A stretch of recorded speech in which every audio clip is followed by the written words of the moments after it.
Hello everybody and welcome to Parks Bros. It's Drew here, and we have another West Coast Racers construction update. Thanks to our good friend John. You can check out his Instagram down in the description below. But here is a fantastic shot at the track that has actually been recently brought in. This track was brought in the past week or so, as well as a couple more supports, which is great news. But speaking of track, there are tons more installed in that spaghetti bowl section, as well as a lot more supports. And honestly, we are about 75% or so done with the spaghetti bowl supports in total. So that's pretty insane news, but they did end up adding a good 4 pieces of track or so around that number, and it is looking great. You can actually see some of the track being raised right there into place for honestly one of the most interesting looking parts of the ride for me, especially because of how close this actually gets to the ground. You'll see a little later on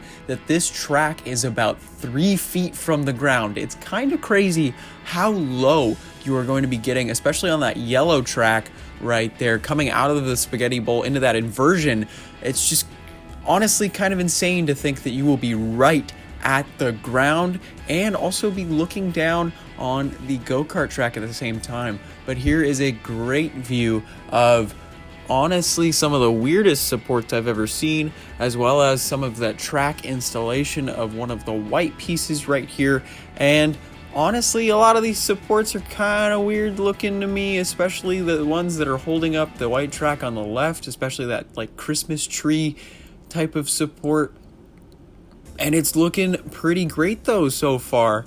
The fact that we are pretty much 75% through the spaghetti bowl section already, and it's been about 2-3 weeks time, that's pretty impressive, especially with the 2 earthquakes that we ended up having that really affected the park and actually shut down pretty much everything in Southern California for a couple hours, at least park-wise. But here's a great look of how low that yellow track really is. I mean, heck, that guy is standing next to it and he's taller than the track itself, which that's kind of crazy to think about, because that guy's probably around 5'10" or so, potentially. I really don't know. I can't tell perfectly from this far away, but that track itself is about 2.5 feet tall without supports, and then you add the supports on and it's just shorter than that guy. So I mean, it's getting ridiculously low to the ground. But I want to talk about those earthquakes a little bit real quick, just because that actually did end up delaying construction for about 2-3 days. But the nice thing is everyone was already on a 4th of July weekend break. So there was no work that was actually scheduled for when the earthquakes happened, but it did end up delaying the construction about 1 or 2 days so they could check over all the supports and the track to make sure everything was still good to go. And then after that, they were off to the races again. But I'm glad they actually ended up getting a good 4 or 5 days off with the 4th of July weekend. So that's great news for them, because they've been working their butts off the past couple months. But here is a great look at the first and third launches, as well as the high 5 element. You can see a heck of a lot more track being wheeled up on the back of trailers, which is great news. And you'll actually see a little bit in just a moment of why that's so important. But you can also see that this white track took a little while to install, just like every piece of track. Usually it's going to take maybe 2-3 hours, depending on how big the piece of track is. So it's nice to see that they were securing it down in this footage. Thanks to our good friend John. You can check out his Instagram down below. But now, right before I was about to upload this video originally, my buddy Mark sent in some footage from 2 days later, and you can see why that track is so important. But here's a great shot at Apocalypse real quick. Apocalypse is pretty much finished from what we can tell. We haven't seen work on it in a long time now, at least a good 3-4 weeks. So it's potentially ready to go. I'm hoping to see potentially testing within maybe the next month or so, but we'll just have to wait and see for that.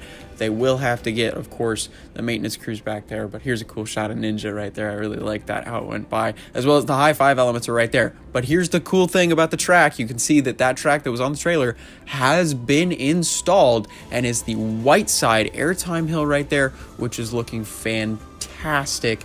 As well as you can see some even more track on the left top hand side of the screen right there, waiting to be installed as well.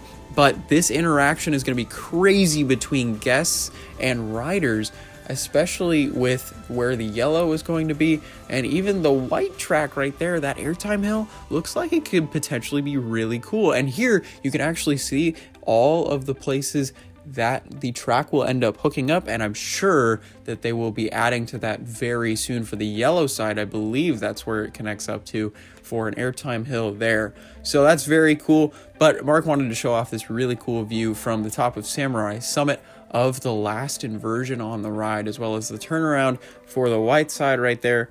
And it's a really, really cool outlook of the ride itself, and honestly wouldn't be the worst spot to watch this ride go around. I think it'll probably be one of my favorites in all honesty. But here you can see some supports being put together before they are brought up and put into the ground, or put into more supports in the spaghetti bowl section, which is great. Hopefully that's done pretty soon here, but you can see that they have put up more and more supports, as he's pointing out right here, which is great news. And that's going to be actually leading up into the two tallest inversions on the ride right after the second and fourth launches, which will be intertwined corkscrews / 0G rolls. So that should be a lot of fun. And you can see that Christmas tree support right there.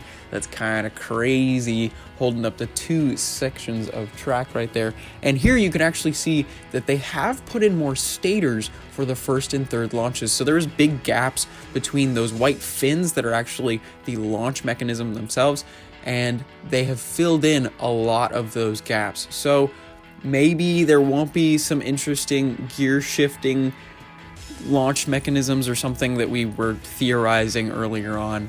But he also wanted to point out this crazy head chopper / hand chopper element between the yellow and white track. So if you're on the yellow side going through that last inversion, it is going to be insane how close you're going to be to that white track.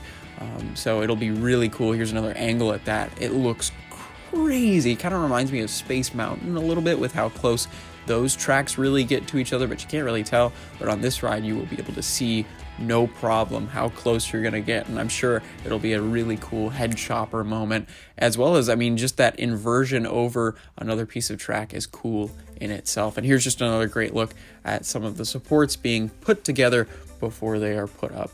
But I just wanted to say a huge thanks to John and Mark for getting this footage for us. It means the world, and I can't wait to go back up to Magic Mountain. But I did want to let you guys know this is kind of a crazy thing that's happened in the past couple of days. I just figured I'd announce it here. So if you're watching this video, thanks for watching all the way through first. But I will be venturing to Cedar Point for the first time ever in the next coming months, and it should be a lot of fun. I think around the end of August is when we've booked our flights, but we are for sure going. It's going to be quite the experience, but hopefully before then I will be at Magic Mountain multiple times. And also, I just wanted to let you guys know, within the next week there is going to be a hard hat tour at the West Coast Racers site, and you should definitely go check out some of our buddies at Airtime Thrills as well as Theme Park Obsession to go check out footage from the hard hat tour of West Coast Racers itself, because they will both be going. I am not, sadly, but that's okay. Just go make sure to go check out Airtime Thrills and Theme Park Obsession's channels. I think it's on Friday in the afternoon, but I'm not entirely sure. I'd actually go check their Instagrams if I were you. But it'll be really cool to see that view of West Coast Racers before it's completed. And especially with the Spaghetti Bowl section being so close to structural completion, except for track. But thank you guys so much for watching. It means a heck of a lot. And make sure to subscribe if you have not, because we're going to have tons of West Coast Racers updates until this ride opens, as well as tons of reviews and a ton more upcoming videos just about theme parks in SoCal as well as beyond. But until next time, we'll see you on the next ride.